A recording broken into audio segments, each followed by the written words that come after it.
अच्छा, और जिन लेडीज़ को ऑलरेडी पहले से कोई प्रॉब्लम है, जैसे आपने बताया भी कि हार्ट डिज़ीज़ है या कोई डायबिटीज़, थायराइड का इश्यू है या खून की कमी है, तो इनकी प्रेगनेंसी बाकी लेडीज़ से कितनी अलग होती है?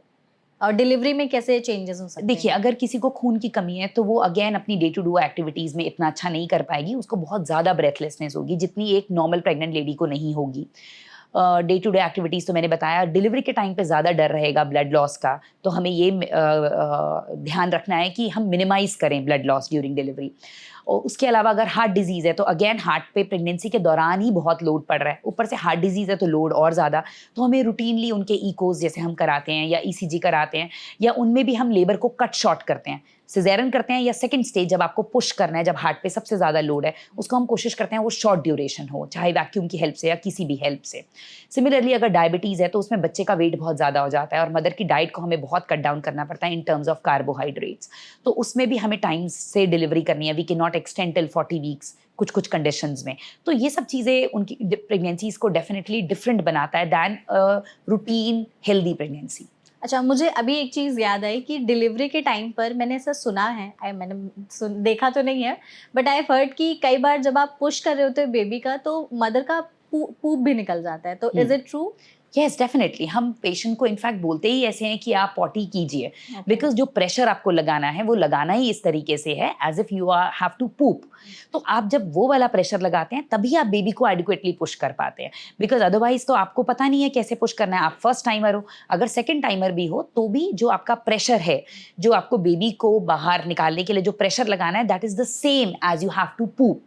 तो आप ये जो इतना मेस क्रिएट हो जाता है व्हाइल डिलीवरी की, पूप भी निकल रहा है, ब्लड भी निकल रहा है, आई थिंक यूरिन भी पास हो रहा है, फिर बच्चा निकल रहा है तो उसके साथ प्लेसेंटा, कॉर्ड भी आ रहा है। तो ये जितना मेस होता है, तो बीइंग अ गायनेकोलॉजिस्ट आप कैसे डील करते हो? आपको कभी लगता नहीं कि this is so dirty and see आप जिस प्रोफेशन में होते हो आप उसको यूज़ टू हो जाते हुँ, हो। उस टाइम पे हमारे लिए इतना मैटर नहीं करता, हमारे लिए उस टाइम पे मैटर करता है कि पेशेंट एडिक्वेटली पुश करे और बच्चे की हार्ट बीट ठीक रहे।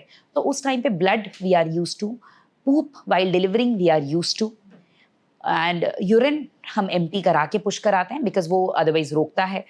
पूप के लिए भी हम पेशेंट को भी कभी-कभी थोड़ा मेसी लगने लग जाता है, तो हम पेशेंट को एनेमा दे देते हैं पहले ही।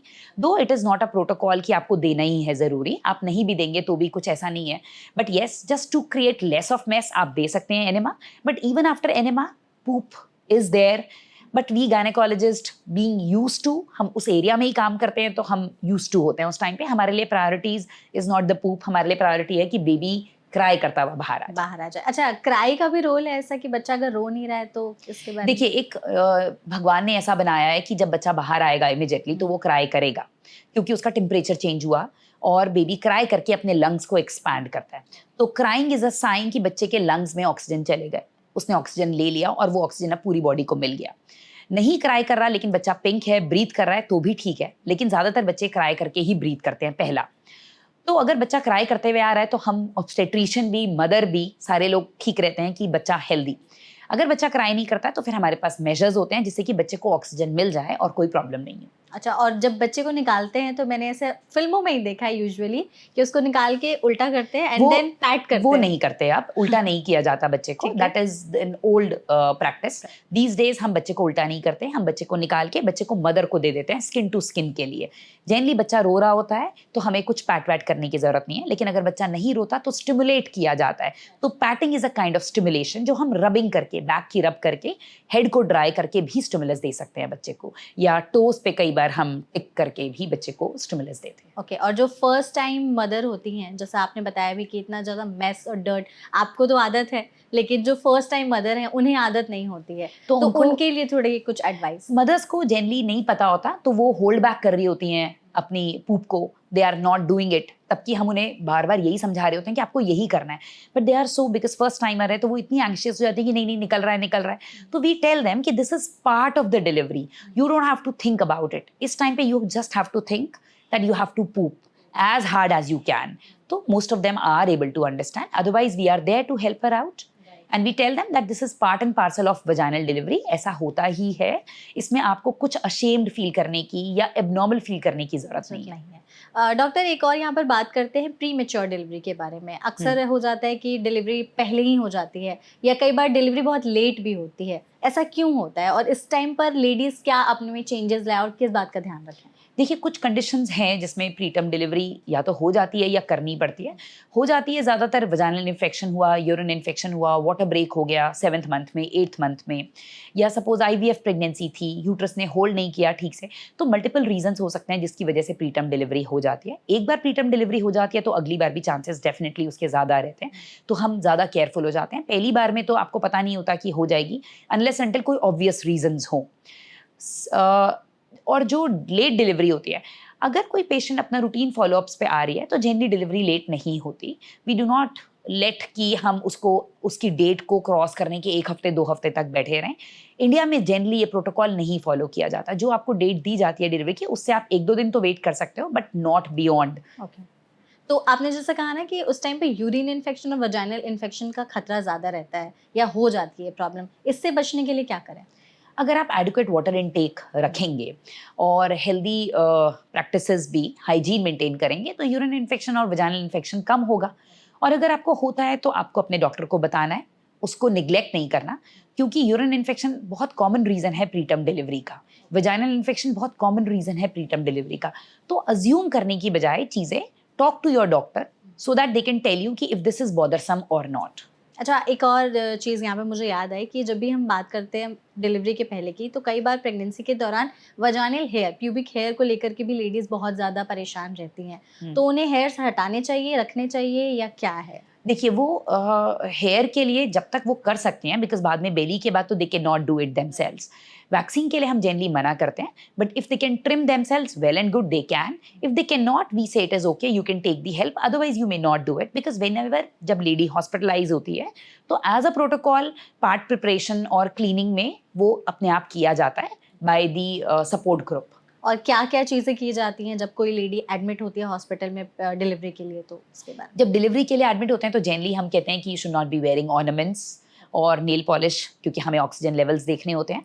ऑर्नामेंट्स, ऑक्सीजन लेवल्स, ये हम वो रिमूव करते हैं। कोई टैग वैग अगर उन्होंने पहना है, जैसे कुछ लोग थ्रेड्स पहन लेते हैं, सीक्रेट थ्रेड्स एंड ऑल, वो प्यूबिक हेयर क्लीन किए जाते हैं। अगर सिजेरियन के लिए लेडी एडमिट हुई है तो टमी के ऊपर भी जो हेयर है उनको क्लिप किया जाता है। उसके अलावा नॉर्मल डिलीवरी में हम एनेमा देना प्रेफर करते हैं। एनेमा दिया जाता है और बेबी की हार्ट बीट एक बार सुन के तब आगे प्रोसीड किया जाता है। ठीक है डॉक्टर, लास्ट मेरा इस पॉडकास्ट का आपसे सवाल होगा कि हमने लेडीज़ की जर्नी की बहुत ज़्यादा बात कर ली, बीच में हमने हस्बैंड की भी बात की थी, तो पार्टनर के लिए आप कुछ टिप्स दीजिए कि वाइल प्रेगनेंसी, डिलीवरी के पहले और डिलीवरी के बाद में वो कैसे केयर करे और कितना सपोर्ट करे अपनी वाइफ को, अपने पार्टनर को, ताकि उस चीज़ से हील करने में उनको आसानी हो।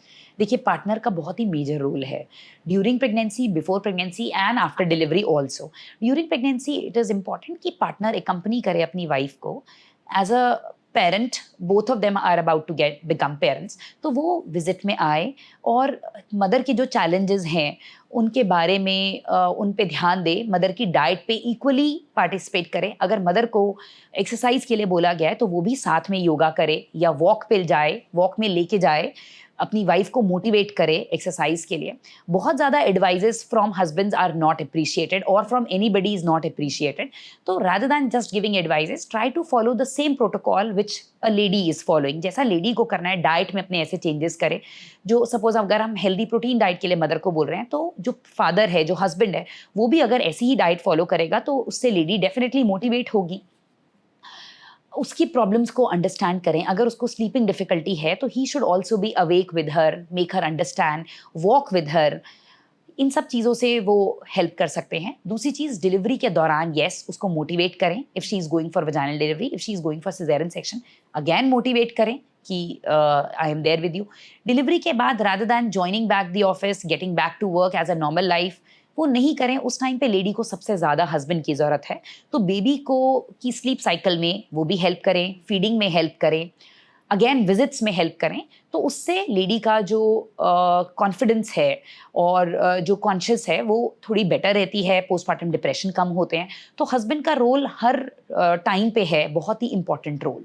पोस्टपार्टम डिप्रेशन के साइंस भी आप प्लीज बता दीजिए ताकि पोस्टमार्टम पार्टनर को डिप्रेशन भी। में ही यही है कि लेडी को हमेशा क्राइंग स्पेल्स होते रहेंगे। She will feel very low, she will have identity disorder कि ये क्या हो गया, ये कैसे हो गया, क्राइंग स्पेल सबसे ज्यादा होते हैं। कई बार एंड ऐसा शी क्या होता है स्टार्ट्स ना फीलिंग कि मूड स्विंग्स, इरिटेबिलिटी बहुत बढ़ जाती है, लॉस ऑफ एपेटाइट हो जाता है, तो लैक ऑफ स्लीप हो जाता है। तो these are major symptoms of postpartum. और कई बार ऐसा भी होता है ना कि जो फैमिली मेंबर्स और पार्टनर्स भी होते हैं, तो अब उस लेडी से ज्यादा वो बच्चे को प्रायोरिटी देते हैं। Exactly. कोई मिलने भी आ रहा है तो सबसे पहले पूछेंगे बच्चा Exactly. कैसा है, So- ठीक है, उनके बारे में कोई पूछेगा ही नहीं। तो इस चीज को भी डील Yes, करने so में that is why after delivery we tell all our husbands कि आपको you don't have to care about baby so much. सारा time you don't keep on talking about baby, talk about your wife so that she feels that yes, I carry equal importance. ऐसा नहीं है कि अब I am nobody. तो and advices are not appreciated especially in postpartum period. वो बहुत सारे advices from peer groups, from family members actually hassle the lady. तो और अगर वो हस्बैंड से भी आ जाएगी तो फिर वो और खराब कर देती है चीज़ों को। तो इट इज़ इम्पॉर्टेंट उस टाइम पे हस्बैंड अपनी वाइफ को सपोर्ट करे, और rather than focusing only on the baby, focus more on the wife. Baby पे फोकस तो वाइफ कर ही रही है, तो इट इज़ इम्पॉर्टेंट कि आप अपनी वाइफ पे ज़्यादा फोकस पूरी करें। फैमिली भी बेबी पर ही ज्यादा Feel कर फोकस रही है, करती है, तो exactly. आपको इस टाइम पर अपने ज़्यादा पार्टनर पर यस, ज्यादा पार्टनर ध्यान पे ज़्यादा देना है। ध्यान देना।